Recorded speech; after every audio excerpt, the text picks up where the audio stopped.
Share বাজারে টানা সূচক পতনে কারসাজি প্রমাণ পেয়েছে নিয়ন্ত্রক সংস্থা Bangladesh securities and exchange commission BSEC. কমিশনের চেয়ারম্যান জানিয়েছেন, সূচক পতনে বড় ভূমিকা রাখে এমন কিছু শেয়ারের দাম সংঘবদ্ধভাবে কমিয়ে কিছু লোক নিজেরাই এসব শেয়ার কিনে নিচ্ছে।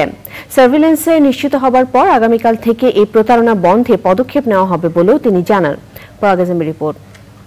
বিকাশে কম খরচে ক্যাশ আউটের লিমিট বেড়ে 50,000, প্রিয় এজেন্টও 2টা। গত 12ই ফেব্রুয়ারি থেকে অনেকটা ধারাবাহিক দরপতন চলছে দেশের দুই শেয়ার বাজারে।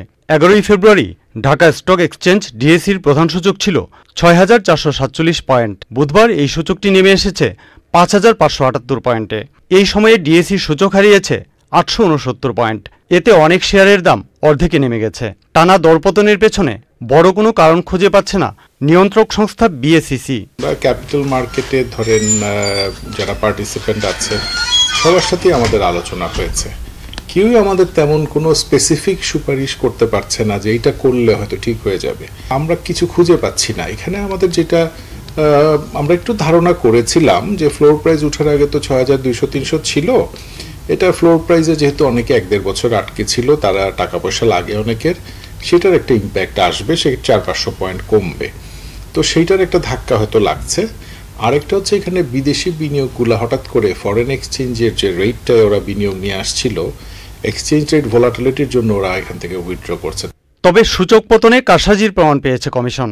সে অনুযায়ী ব্যবস্থা নেওয়ার প্রক্রিয়া শুরু হয়েছে বলে জানিয়েছেন চেয়ারম্যান অধ্যাপক শিবলি রুবায়েতুল ইসলাম। এরকম একটা কিছু আমরা হয়তো আজকে করব, যেটার ইম্প্যাক্ট কালকে আসবে। সেটার মাধ্যমে আমরা কিছু লোক ইচ্ছাকৃতভাবে ইন্ডেক্স মুভার শেয়ারগুলোকে কম দামে বিক্রি করে আবার নেটিং করে ওটাকে প্যানিক ক্রিয়েট করায়, কম দামে বিক্রি করে আবার ওটাকে কিনে নেয়। এই জিনিসটা আমাদের সার্ভেলেন্সে ধরা পড়েছে, যার জন্য আমরা দেখতে পাচ্ছি অল্প কিছু টাকা দিয়ে ইন্ডেক্স মুভার শেয়ার দিয়ে ইন্ডেক্সটাই খালি ফেলে দেওয়া হচ্ছে। টার্নওভার কিন্তু আপনি দেখবেন 500-600 কোটিই আছে। সবাই ভয় পায় ইন্ডেক্স পড়ে গেলে। ওই কাজটা তারা করছে। আগের দিন রাতে ওয়েবসাইটে নিজস্ব কিছু ওয়েবসাইটের লোকদেরকে দিয়ে প্যানিক ক্রিয়েট করান, কিছু স্ক্রিপ্ট নিয়ে কথা বলে প্রভাবিত করেন।